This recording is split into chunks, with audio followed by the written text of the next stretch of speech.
It was a stormy Sunday morning when the people gathered in the massive hall of the Holy Ground Ministries, a place known across the country for its supposed divine power. Whispers filled the air as the congregation craned their necks to catch a glimpse of the woman they called Prophetess Zara, known to her followers as Mama See-It-All. Some believed she could pierce through the souls of the people, revealing secrets no one else could know, while others claimed she spoke directly to the divine. Today, however, something was different. An unsettling chill hung over the crowd, and a sense of unease lingered in the air. Just as the murmurs grew louder, a scream pierced through the hall. Agatha, one of Mama See-It-All's trusted aides, rushed to the front, wide-eyed and trembling. "She did it again!" Agatha shouted. The congregation erupted in cheer as a man who had been crippled for years stood up from his wheelchair, miraculously healed. But Elizabeth, a quiet churchgoer who had attended for months, noticed something strange. Just days ago, she had seen this very man walking around the market completely uncrippled. Doubt gnawed at her heart. But who would believe her? Mama See-It-All was powerful, untouchable. Years ago, Zara had been a humble girl from a devout family. Her parents raised her to be honest, kind, and God-fearing, and she was the shining light of their church. She sang in the choir, led Sunday school, and organized prayer meetings. Everyone adored her, and some even said she was destined for greatness. But no one knew that Zara's path would soon take a dark and twisted turn. After struggling to build her ministry, Zara attended a prestigious conference for pastors. There, she met several famous preachers, including Pastor Benji, a man with an aura of secrecy and power. He pulled her aside and said, "You are trying to be godly, but you will never make an impact until you're willing to sacrifice." Pastor Benji spoke of a ritual, a ceremony that required a significant offering. At first, Zara hesitated, but Pastor Benji promised her that it would grant her the influence she desperately sought. Driven by ambition, Zara agreed. That night, Zara participated in a strange ritual where she was told to offer her fertility as a sacrifice. A group of pastors gathered around her, chanting in a language Zara didn't understand. Her heart raced with a mixture of fear and anticipation. When it was over, she felt an air of power settle over her like a dark cloak. Something had changed, but Zara couldn't explain what it was. Soon after, her ministry began to flourish. People from every corner of the country flocked to her services. The fame of Mama See-It-All spread far and wide, and so did her wealth. But this newfound success was only the beginning. Unbeknownst to her followers, Zara was hiding a terrible secret. Beneath her human exterior lay something far more sinister. She was not fully human. She was part serpent, part woman, the result of a dark covenant she had entered long ago. Every night, Zara would slip away from her mansion, leaving the world of mortals behind. She would shed her human form and transform into a creature with scales and eyes that glowed like embers. Her body melded into the waters, and she would disappear into the depths of the river, where the marine kingdom awaited her. In the underwater kingdom, Zara met with others who had made similar sacrifices, pastors, prophets, and occultists who had pledged their lives to the marine kingdom. Here, she received twisted wisdom and dark strategies to keep her followers bound in deception. Her true power came from this dark realm, and she was prepared to do whatever it took to maintain her influence over the living. Back in her church, Zara continued manipulation. She introduced the mirror of life, a supposedly sacred object she claimed was blessed by the divine. Every member of her congregation was given one, instructed to look into it every morning to speak to their spirits and heal. But the mirrors were not divine at all. They were connected to the marine kingdom, a tool for Zara to peer into the lives of her followers and study their weaknesses. One Sunday, Zara called a young woman named Kemi to the front. "Last night," Zara said, her voice filled with authority, "you argued with your husband about his job, didn't you?" The congregation gasped in awe, but Kemi was horrified. Zara had used her mirror to summon Kemi's spirit the night before and read her private thoughts. Zara's influence grew, and with it, her greed. She introduced holy water and miracle oil to her congregation, selling them for exorbitant prices. She claimed these items could cure sickness, restore marriages, and even bring financial blessings. But behind closed doors, Zara simply waved her hands over the bottles, blessing them with nothing but salt and sugar. One Sunday, Elizabeth watched as a struggling mother handed over her last savings for a small bottle of miracle oil. Elizabeth's heart clenched in anger. She had seen enough. The truth was beginning to reveal itself, and Zara's lies were becoming clearer. But who would believe her? Zara was powerful, untouchable. One day, Zara called a young man named Obiora to the front. Obiora had just returned from studying abroad, and his mother had brought him to Zara's church hoping for a blessing. Zara looked at him with a serious expression, raising her hand as though she had received a divine message. "The Lord has revealed something troubling to me," Zara said. "Your life battery is running dangerously low. If nothing is done, you will not live to see your 30s. Obiora was stunned. "What does that mean?" he asked, his heart racing. Zara leaned in close and whispered, "You must make a sacrifice, a powerful seed. Only then will your life be renewed." Reluctantly, Obiora agreed to make the sacrifice, pulling out his checkbook to write a large sum. Zara accepted the money with a smile, knowing full well that there would be no sacrifice, only more wealth for her ever-growing empire.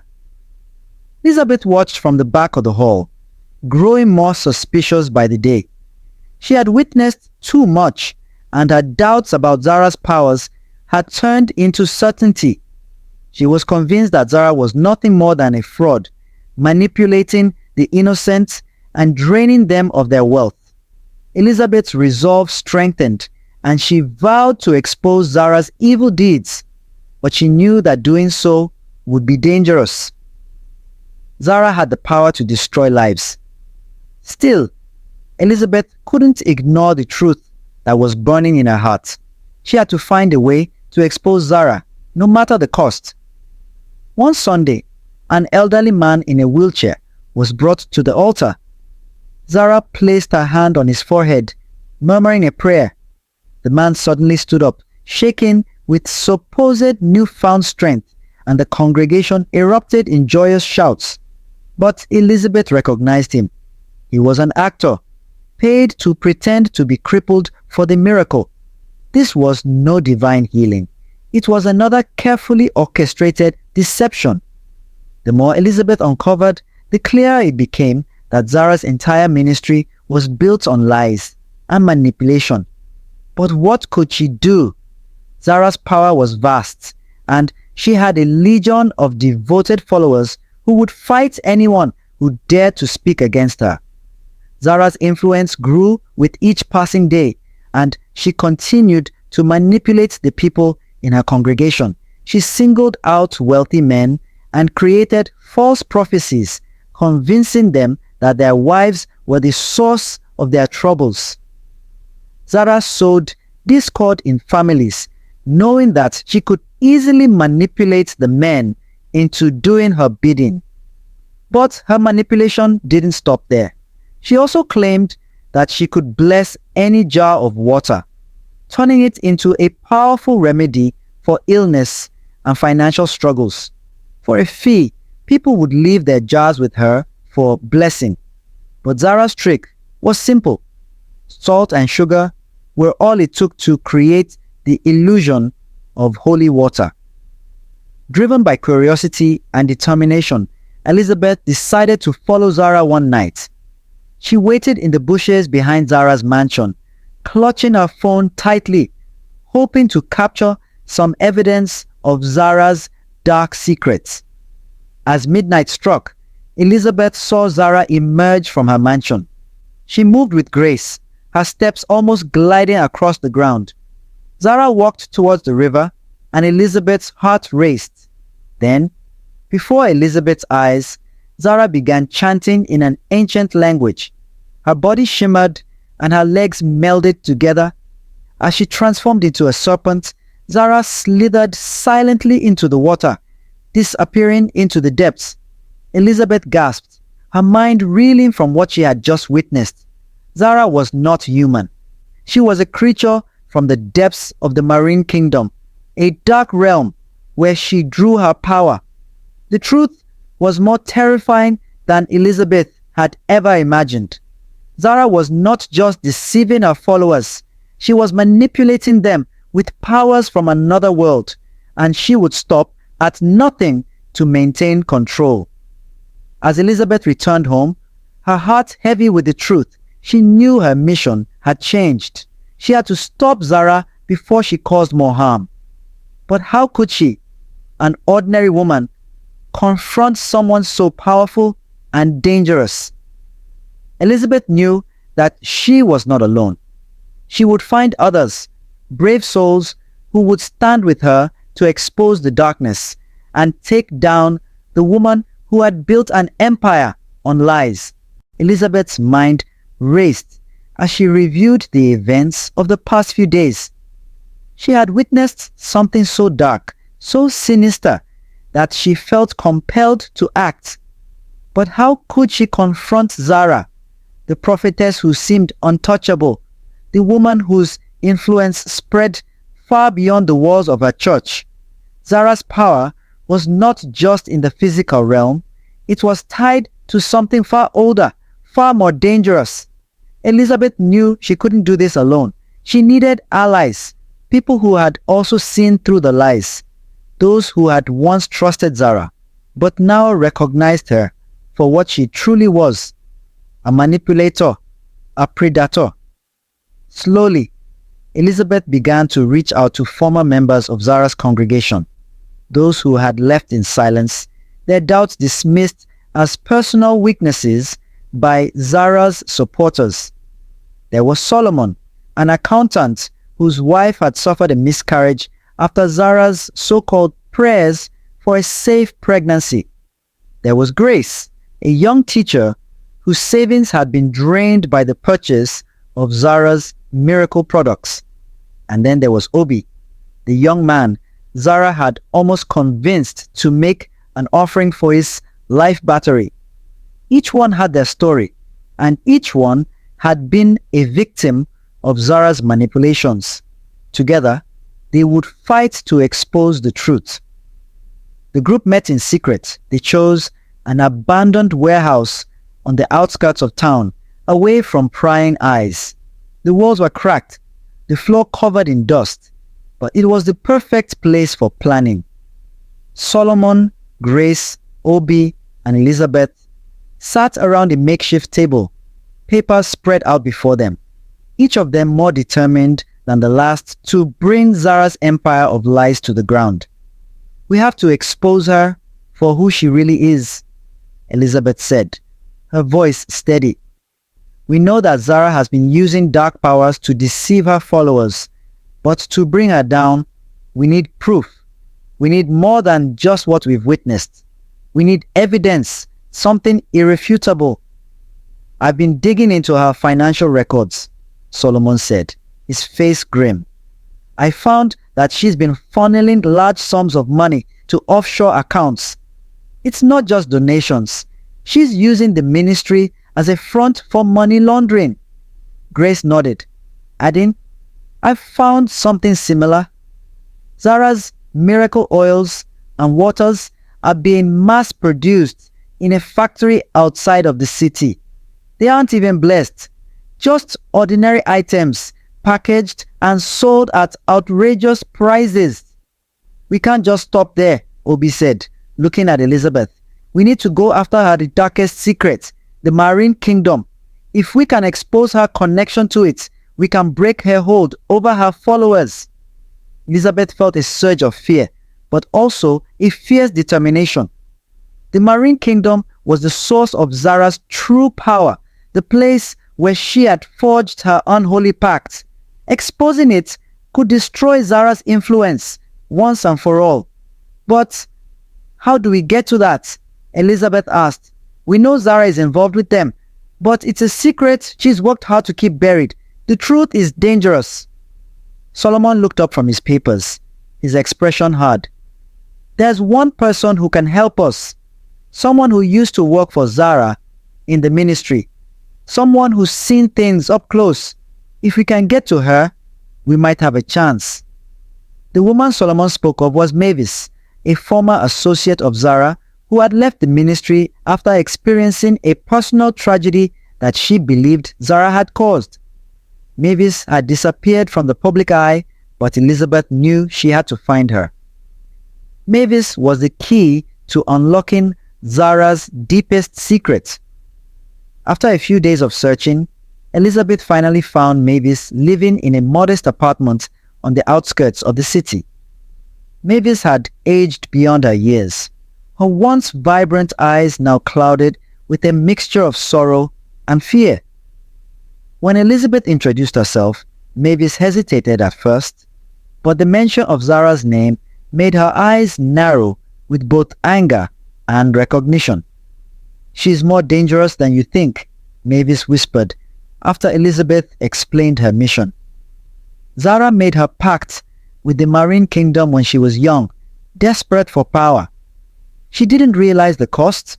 She thought she could control it, but it controls her now. Mavis paused, her hands trembling as she spoke. Zara is not just a prophetess. She's part of a lineage of women who have made the same dark covenant. She's a vessel, and the power inside her has been growing for years. Every miracle, every healing, it's all a facade.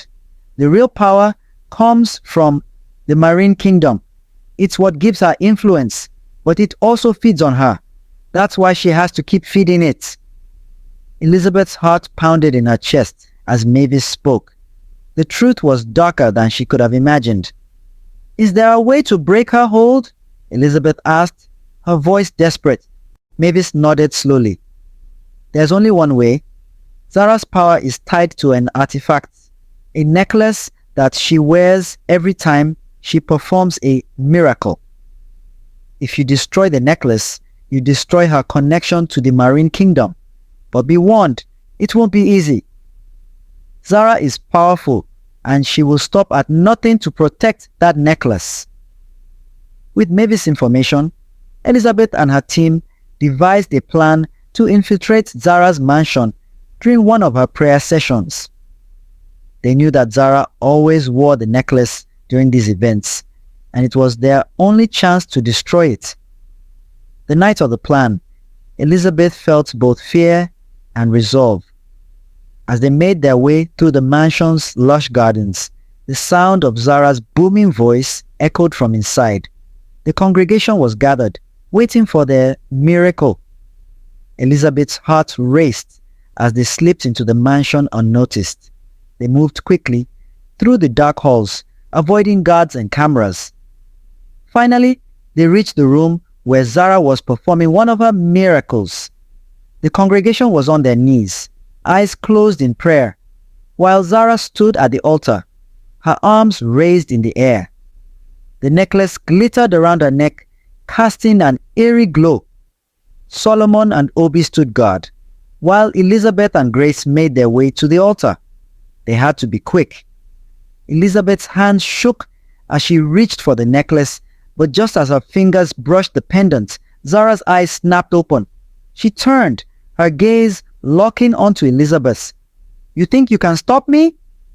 Zara's voice was low and menacing, filled with venom. "You are nothing compared to the power I command." Elizabeth's heart stopped as Zara's transformation began.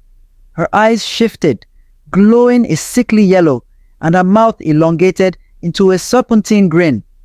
The room seemed to pulse with energy as Zara's true form began to emerge, scales rippling beneath her skin, her body bending and twisting like a serpent's. "I will not be defeated," Zara hissed, her voice now a twisted blend of human and serpent. "You are nothing to me. I am the queen of the marine kingdom." With a final scream, Zara lunged at Elizabeth, but just as her hand reached for Elizabeth's throat, the necklace snapped in half. The air crackled with energy as the necklace shattered, and Zara's form began to writhe, her power disintegrating before their eyes. Zara screamed in agony as the connection between her and the marine kingdom was severed. Her body collapsed, returning to its human form, but her power had vanished. The room fell silent, and the congregation, stunned and confused, began to murmur in disbelief. Elizabeth stood over Zara, her breath coming in short gasps. "It's over," she whispered. Zara, now powerless, looked up at Elizabeth with hollow eyes. "You may have defeated me," she said, her voice barely a whisper. "But there will always be others like me. The darkness, it never truly dies." As the authorities arrived to arrest Zara and her followers, Elizabeth knew that this was just the beginning. The truth had been exposed, but the battle was far from over. There would always be others who sought power, who would try to manipulate the faith of the innocent. But Elizabeth was ready. She had uncovered the serpent's shadow, and she would stand in its light. Months passed, and the Holy Ground Ministries was dismantled, its deceitful empire crumbling. Elizabeth and her allies worked tirelessly to help those who had been affected by Zara's manipulation, offering support, counseling, and rebuilding the lives of those who had been betrayed. As for Zara, her true nature had been exposed to the world. She had been cast out, her dark powers broken. But Elizabeth knew that the fight for truth and justice was never over. There would always be another serpent lurking in the shadows. But as long as there were people like her, brave enough to stand against the darkness, hope would never be extinguished. The serpent's shadow had been cast out, but the light of truth would always prevail. The months following Zara's fall were a time of reflection and healing. The scandal had shaken the community to its core, but as more people came forward with their own stories of manipulation, deceit, and spiritual exploitation, a sense of justice began to take root. Elizabeth and her team had become symbols of resilience, standing as a beacon for those who had fallen victim to Zara's web of lies. As the media exposed Zara's connections to the marine kingdom, it became clear that her influence extended far beyond her church. Investigations uncovered a vast network of people who had unknowingly become part of her twisted empire, individuals who had believed in the sanctity of her teachings, only to find that they had been pawns in a much darker game. Elizabeth, however, couldn't help but feel a gnawing emptiness. They had defeated Zara, but the questions remained. Why had Zara chosen this path? What had driven her to make such a dangerous pact with the marine kingdom? And perhaps most unsettling, was Zara truly the only one of her kind? One evening, as Elizabeth sat in her apartment, reviewing files from the investigations, a message appeared on her phone. It was from Mavis, the woman who had helped them expose Zara's secrets. The text was brief, but its contents sent a chill down Elizabeth's spine. There's something you need to know. It's bigger than Zara. Much bigger. We're not done yet. With a sense of urgency, Elizabeth called Mavis, who answered on the second ring. "What's going on?" Elizabeth asked. "It's not over," Mavis said, her voice shaking. Zara was just one part of a much larger network. There are others, other prophetesses like her, each connected to different realms. The Marine Kingdom isn't the only one. There's a system, a hierarchy, and Zara was just a pawn in a much older game. Elizabeth listened in disbelief. "What are you saying? Are you telling me there are more of them out there?" "Yes," Mavis replied. "And they're organizing. They've been using faith to gain power, infiltrating communities, churches, ministries, and even government organizations. They work in the shadows, and they're preparing for something much bigger than anyone realizes." Elizabeth's mind raced. If Zara had been just one part of this dark network, then how deep did this corruption run? How many more lives were in danger? "I need to know everything you have on this," Elizabeth said. "We have to stop them before they can strike again."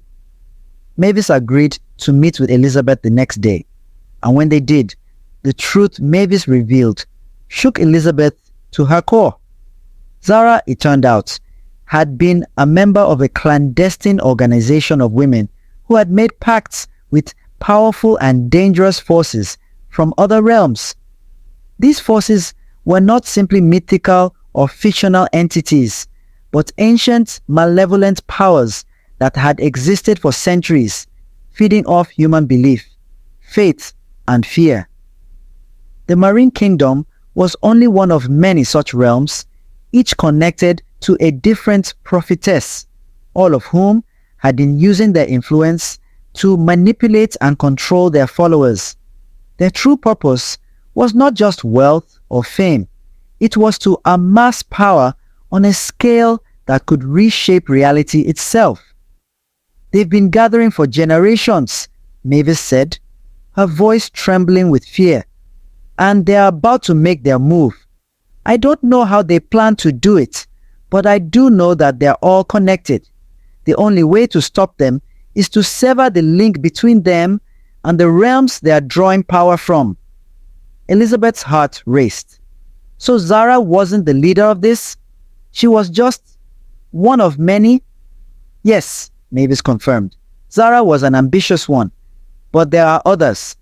They are hidden in plain sight, in places of power, in the heart of communities, and they will stop at nothing to achieve their goals. If they succeed, the balance of power will shift in ways we can't even begin to understand. Elizabeth stared at Mavis, the weight of the situation settling on her. If the truth was as Mavis said, then Zara's downfall was only the beginning of something much darker. The world was not just fighting against one woman. It was fighting against a vast unseen network that spanned across time, space, and belief.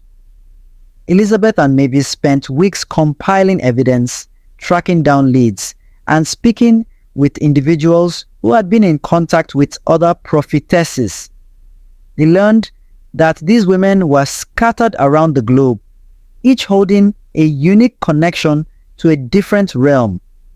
Some were in high-ranking positions within government or religious institutions.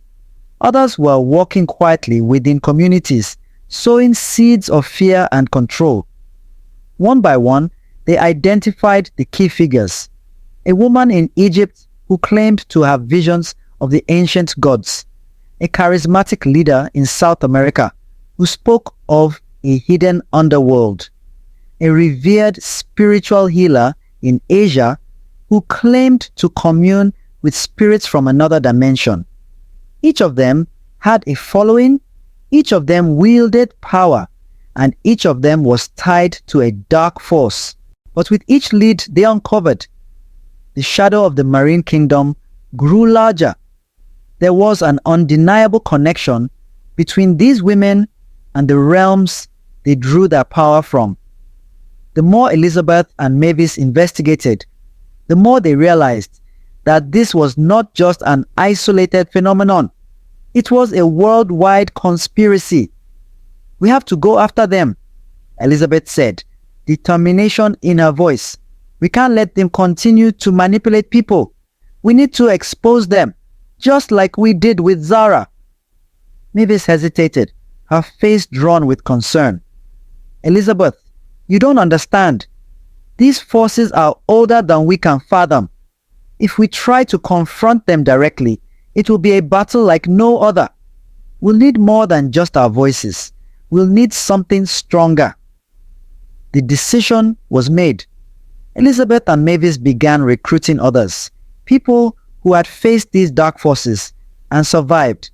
Together, they formed a coalition of truth seekers, each one driven by the desire to break the chains of manipulation and free the world from the control of these powerful entities.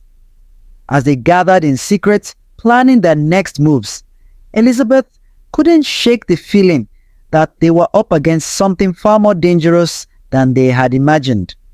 The women they were hunting were not just charismatic leaders, they were agents of ancient forces, and these forces were not going to let go easily. The final battle was coming. Elizabeth knew that it wouldn't just be a fight for truth.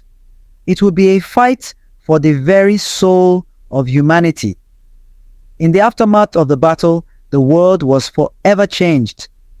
The influence of the Marine Kingdom and its allies had been severed, but the cost was high.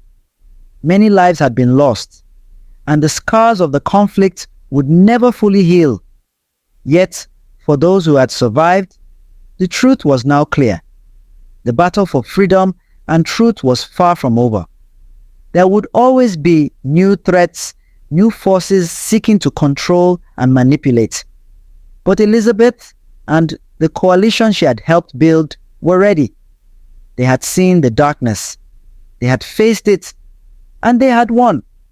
And as long as there were those who sought the light of truth, they would stand against the shadows, ready for whatever came next. The serpent shadow had been cast out, and now the light of truth could begin to shine again.